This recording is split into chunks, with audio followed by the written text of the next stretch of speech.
Hello friends, पिछले video में मैंने आपको प्रबंध की प्रकृति के 2 पॉइंट बताए थे। एक तो प्रबंध बहुविधा के रूप में, दूसरा प्रबंध विज्ञान एवं कला के रूप में। आज मैं आपको इसका तीसरा पॉइंट है प्रबंध पेशे के रूप में।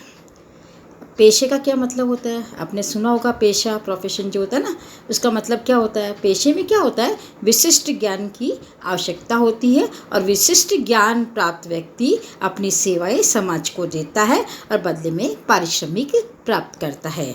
जैसे आपने डॉक्टर है, वकील है, चार्टेड अकाउंटेंट है, ये इनकी सबकी सेवाएं जो हैं पेशे के अंतर्गत आती हैं। अब देखिए, आज के युग में प्रबंध को एक पेशे के रूप में लेने की प्रवृत्ति हो गई है। प्रबंध के अध्ययन को भी एक पेशेवर शास्त्र की श्रेणी में डाल दिया गया है। ऐसी अवस्था में ये निर्धारित करना आवश्यक हो गया कि प्रबंध एक पेशा है या नहीं। इसके लिए हमें क्या करना पड़ेगा? प्रबंध की परिभाषा और उसकी विशेषताओं की जानकारी प्राप्त करनी पड़ेगी, तभी हम बता सकते हैं कि प्रबंध पेशा है या नहीं है। इसके संदर्भ में सन 1958 में कार्ल सैंडर्स ने पेशे को निम्नलिखित रूप से परिभाषित किया। प्रबंध संभवतः यह व्यवसाय है जो बौद्धिक अध्ययन और प्रशिक्षण पर आधारित है, जिसका उद्देश्य फीस या वेतन लेकर दूसरों को प्रवीण सेवाएं देना है। ये इस विद्वान की परिभाषा है पेशे के संबंधित। अब देखिए, इसके अलावा जो हम कह सकते हैं कि ऐसा व्यवसाय जिसमें न्यूनतम ज्ञान की आवश्यकता हो और ज्ञान प्राप्ति के उपरांत ही दूसरों को सेवाएं देता हो और बदले में फीस वगैरह प्राप्त करता हो, पेशे की श्रेणी में रखा जा सकता है।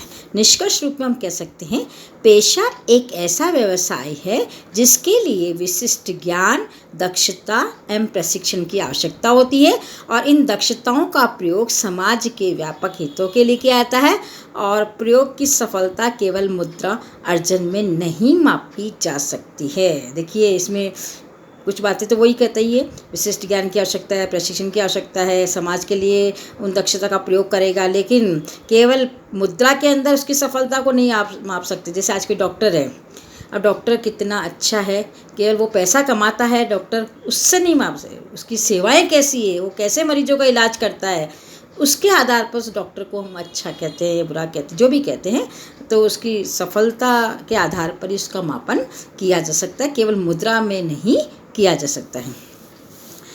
पेशे की विशेषताएं। मैकफॉर्डने ने पेशे की 5 विशेषताएं बताई है।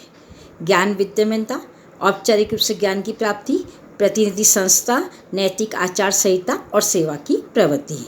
देखिए, अब देखो, ये 5 विशेषता है ना, तो ये कुछ विशेषताएं तो ऐसी है जो प्रबंध में पाई जाती है और कुछ ऐसी है जो प्रबंध में पूर्ण रूप से नहीं पाई जाती है। अब मैं एक एक के बारे में आपको बताऊंगी। सबसे पहली विशेषता है आपके ज्ञान की प्राप्ति। प्रबंध ज्ञान की एक विशिष्ट शाखा के रूप में विकसित हो चुका है। इसे ज्ञान के विस्तार में बहुत सी संस्थाएं लिप्त हैं, अतः प्रबंध को पेशे की श्रेणी में रखा सकता है। यानी कहने का मतलब है कि प्रबंध ज्ञान की एक विशिष्ट शाखा, यानी प्रबंध का जो आजकल है अलग से विशिष्ट ज्ञान प्राप्त किया सकता है। जैसे आपने सुना होगा BBA, MBA जो कोर्स है ना प्रबंध का, वो करते हैं और विशिष्ट ज्ञान हासिल करते हैं। तो इस रूप में अगर देखा जाए तो प्रबंध पेशे के रूप में हम उसको रख सकते हैं। दूसरा पॉइंट है ज्ञान की प्राप्ति के लिए औपचारिक व्यवस्था, जिसके अंतर्गत उपाधि देने यानी डिग्री देने की व्यवस्था, जैसे BBA, MBA की उपाधि। यहाँ तक प्रबंध को पेशे की श्रेणी में रखा सकता है, किंतु इसका दूसरा पक्ष ये भी है कि प्रबंध के लिए MBA की उपाधि आवश्यक नहीं है। इस आधार पर प्रबंध को पेशा नहीं माना जा सकता है। इसमें क्या बताया है कि आजकल डिग्री तो हम ले लेते हैं, जैसे BBA की डिग्री, MBA की डिग्री हम ले लेते हैं ना, लेकिन कोई कंपनी के अंदर कोई प्रबंधक है तो उसको प्रबंध करने के लिए इस डिग्री को प्राप्त करना अनिवार्य नहीं है। कहने का मतलब है कि ये नहीं है कि जिसने डिग्री प्राप्त की वो ही प्रबंध कर सकता है, ऐसा अनिवार्य नहीं है। तो इस विशेषता के आधार पर हम कह सकते हैं कि प्रबंध पूर्ण रूप से पेशा नहीं है। ठीक है। तीसरा पॉइंट है अन्य प्राचीन एवं स्थापित पेशों जैसे चिकित्सा, कानून के समान प्रबंध में प्रतिनिधि संस्थान हैं। जैसे भारत में all India management association, America में अमेरिकन मैनेजमेंट एसोसिएशन, किंतु प्रबंधकों के लिए इन संस्थाओं की सदस्यता अनिवार्य नहीं है, जैसा कि चिकित्सा एवं कानून में है। अतः प्रबंध को पेशे की श्रेणी में हम नहीं रख सकते। क्या मतलब इसका कि हमारे यहाँ पर भी बहुत सी संस्थाएं ऐसी प्रबंध के क्षेत्र में खुल गई है, लेकिन जैसे डॉक्टर में या वकील बनते हैं ना, तो उनके लिए तो संस्थाएं जो है मेडिकल काउंसिल ऑफ इंडिया, ये है ना, लॉ बार काउंसलिंग वगैरह होते हैं ना, ये तो इनकी सदस्यता होना अनिवार्य होता है। लेकिन अभी प्रबंध में ऐसी सदस्यता होना अनिवार्य नहीं है, इसीलिए हम इसको पूर्ण रूप से पेशे की श्रेणी में नहीं रख सकते हैं। चौथा पॉइंट है, अन्य पेशों की भांति प्रबंध में आचार संहिता की व्यवस्था है, किंतु बहुत से प्रबंधक इस आचार संहिता से परिचित भी नहीं है। इस दृष्टि से भी प्रबंध स्थापित पेशों के समकक्ष नहीं है। कहने का मतलब है आचार संहिता यानी नियम कानून वगैरह जो भी होते हैं ना, वो हर पेशे में होते ही हैं, उनका पालन करना सबको अनिवार्य है। जैसे डॉक्टरों के, वकीलों के, इनके सबके नियम कानून होते हैं, उसका पालन करना जरूरी होता है। लेकिन प्रबंध में अभी ऐसा है, नियम कानून बने हुए हैं, लेकिन अभी उसका पालन करना अनिवार्य नहीं है, या कई लोग इससे परिचित भी नहीं है। इस दृष्टि से अगर हम कहें तो पूर्ण रूप से पेशा नहीं है। पांचवा पॉइंट है, सेवा की प्रवृत्ति प्रत्येक पेशे के लिए आवश्यक है। यद्यपि किसी भी पेशे में इस प्रवृत्ति का पालन करना या न करना देश की सामाजिक और नैतिक व्यवस्था पर निर्भर करता है। इस विशेषता के आधार पर प्रबंध को पेशे की श्रेणी में रख सकते हैं, यानी कि सेवा भावना जो होती है वो प्रबंध में भी होती है। इस हिसाब से हम जो है इसको पेशे की श्रेणी में रख सकते हैं। तो आपने देखा 5 पॉइंट, 5 में से पहला और 5वां पॉइंट तो प्रबंध में पाया जाता ही है, उसको पेशे के रूप में रख सकते हैं, श्रेणी के रूप में। लेकिन दूसरा, तीसरा और चौथा पॉइंट प्रबंध में विशेषता होती ही है, लेकिन पूर्ण रूप से नहीं पाई जाती है, इसलिए इसको जो है हम पूर्ण रूप से पेशे की श्रेणी में नहीं रख सकते हैं। तो निष्कर्ष भी यही है आपके, देखिए इसमें कि प्रबंध को कुछ विशेषताओं के आधार पर तो पेशा माना जा सकता है, जबकि अन्य आधार पर नहीं। इसलिए प्रबंध को पेशे की श्रेणी में नहीं रखा सकता है, बल्कि इसे पेशे की दिशा में अग्रसरित होने की श्रेणी में रखा सकता है। यानी प्रबंध पूर्ण पेशा नहीं है, ये पेशेवर रूप में विकसित हो रहा है। रीस ने पेशों की विभिन्न श्रेणियों में बांटा है और विभाजन में प्रबंध को होने वाले भावी पेशा भी बताया है। तो प्रबंध के विभिन्न स्वरूप जो है कौन कौन से, वो मैं आपको बता रही हूँ। पहला पॉइंट है स्थापित पेशा, ज्ञान की शाखा पर आधारित जैसे चिकित्सा कानून। दूसरा है नवीन पेशा, नए विषयों पर आधारित जैसे रसायन शास्त्री समाजशास्त्री। पेशे के स्वरूप बता रही हूँ मैं आपको। तीसरा है अर्ध पेशा, प्राविधिक ज्ञान और अभ्यास पर आधारित जैसे नर्स है, प्रयोगशाला सहायक है, ये है। भावी पेशा, आधुनिक व्यवसायिक तकनीकों पर आधारित जैसे प्रबंध आए चौथे नंबर में, भावी पेशे के रूप में है। देखिए उसमें आधुनिक टेक्नोलॉजी का प्रयोग किया जाता है। पांचवा सीमांत पेशा, प्राविधिक दक्षता पर आधारित जैसे ड्राफ्ट्समैन आदि। ये 5 पेशे के विभिन्न स्वरूप हैं।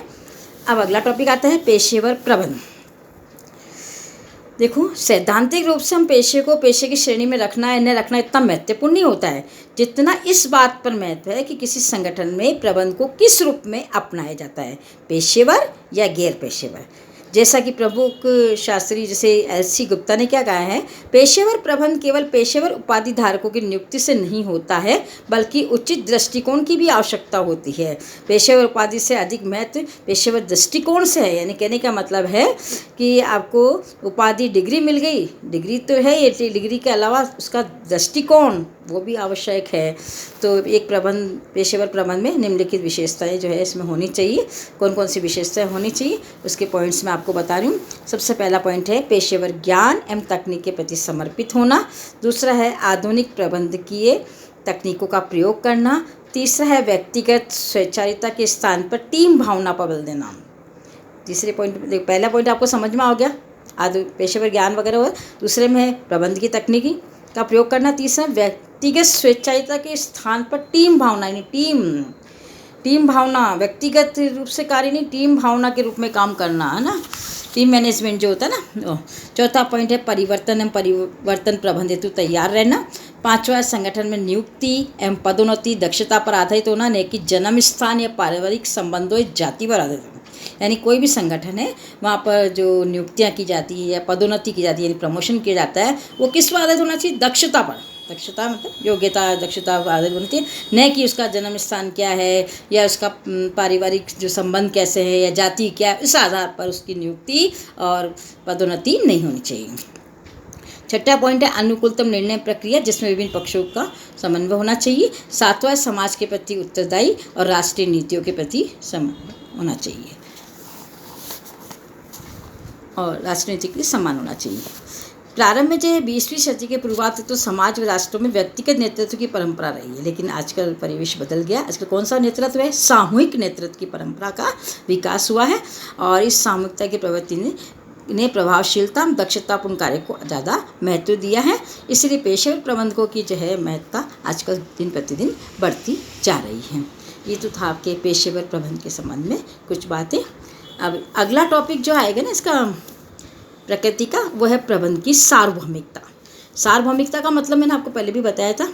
सार्वभौमिकता का मतलब होता है कि किसी ज्ञान का सर्वत्र एक समान रूप से लागू होना, यानी सब जगह एक समान रूप से लागू होना, वो कहलाता है सार्वभौमिकता, यानी सभी जगह लागू होना। इसके पक्ष में 2 पॉइंट हैं। देखिए, पहला पॉइंट है प्रबंध की प्रक्रिया, जैसे नियोजन, संगठन, सही वर्गीकरण, निर्देशन, नियंत्रण सभी तरह के संगठनों में और सभी देशों में समान रूप से पाई जाती है। यानी कि जो प्रबंध की प्रोसेस है ना, जो मैंने आपको पहले बताई थी, प्रोसेस के पॉइंट बताए थे आपके, नियोजन है, संगठन है ना, ये सारे पॉइंट अगले लेसन में हम और पढ़ेंगे इनको। तो ये सब जो है सभी संगठनों में ये प्रोसेस समान रूप से पाई जाती हैं। दूसरा पॉइंट है प्रबंध के सिद्धांत सार्वभौमिक है। सार्वभौमिक का मतलब क्या है? सभी जगह जो है, सभी देशों में, सभी संगठनों में, है ना, ये पाए जाते हैं। सार्वभौमिक का मतलब सभी जगह पाए जाना, ये है सार्वभौमिक का मतलब। इसके पक्ष के 2 तर्क हैं। अब इसके विपक्ष में भी है। देखिए, तर्क बताएं, इसमें कुछ विद्वानों के हैं। स्टीफन रॉबिन्स के अनुसार प्रबंध में 5 दर्जन से अधिक सिद्धांत हैं। यद्यपि इनमें अधिकांश सिद्धांत जो है परिस्थितियों के अनुसार लागू होते हैं, इनको सार्वभौमिक हम नहीं कह सकते हैं और ये सार्वभौमिकता के परीक्षण पर खरे भी नहीं उतरते हैं। और विभिन्न शोधों से इस बात की पुष्टि हुई है कि अमेरिका में जो है ना प्रतिपादित सिद्धांत, जो प्रबंध के सिद्धांत है, विश्व के सभी देशों में समान रूप से लागू नहीं हो सकते, क्योंकि जो अमेरिका में व्यवस्था ना व्यवसाय की या जो भी स्थिति है प्रबंध की, वो सभी दूसरे देशों में समान रूप से लागू नहीं हो सकती है। और हॉलैंड में एक शोधकर्ता है गिर डॉप्टिस्टेड ने 1980 के दशक में 40 देशों की प्रबंध प्रणालियों का अध्ययन किया और निष्कर्ष निकाला कि मानवीय विशेषताएं विभिन्न देशों में अलग अलग है। इसीलिए अमेरिकी प्रबंध सिद्धांत को सब जगह लागू नहीं किया सकता है, बल्कि किसी एक प्रबंध सिद्धांत को एक ही देश में 2 अलग अलग तरह के उपक्रमों में समान रूप से लागू नहीं किया जा सकता है। इसका मतलब मैं आपको बताती हूँ, प्रबंध के जो सिद्धांत होते हैं ना, वो सभी जगह समान रूप से लागू नहीं हो सकते। क्यों नहीं हो सकते? कि हर देश की स्थिति अलग अलग होती है। हर देश छोड़िए, आप एक देश में भी अलग अलग व्यवसाय की अलग अलग स्थिति होती है, या एक ही प्रकार के व्यवसाय की अलग अलग जगह भी अलग अलग स्थिति पाई जा सकती है। इसलिए हम ये नहीं कह सकते हैं कि प्रबंध के जो सिद्धांत होते हैं ना, वो सब जगह समान रूप से लागू होते हैं, क्योंकि प्रबंध जो होता है व्यक्तियों का क्या आता है ना, तो व्यक्तियों का परिस्थितियों, जो व्यवसाय में जो परिस्थितियाँ ना वो बदलती रहती है, तो हर जगह समान रूप से सिद्धांतों को हम लागू नहीं कर सकते हैं। इस प्रकार से ये सार्वभौमिकता के विपक्ष का तर्क है कई विद्वानों का कि प्रबंध के जो सिद्धांत है सभी जगह समान रूप से लागू नहीं किया सकते हैं। सबकी परिस्थितियाँ अलग अलग होती है, तो अलग अलग उद्योगों में, अलग अलग संस्थाओं में, अलग अलग देशों में, है ना, सब जगह अलग अलग प्रकार से सिद्धांत लागू किए जा सकते हैं। ठीक है, ओके। इस टॉपिक का नेक्स्ट पार्ट नेक्स्ट वीडियो में। Okay, take care, bye.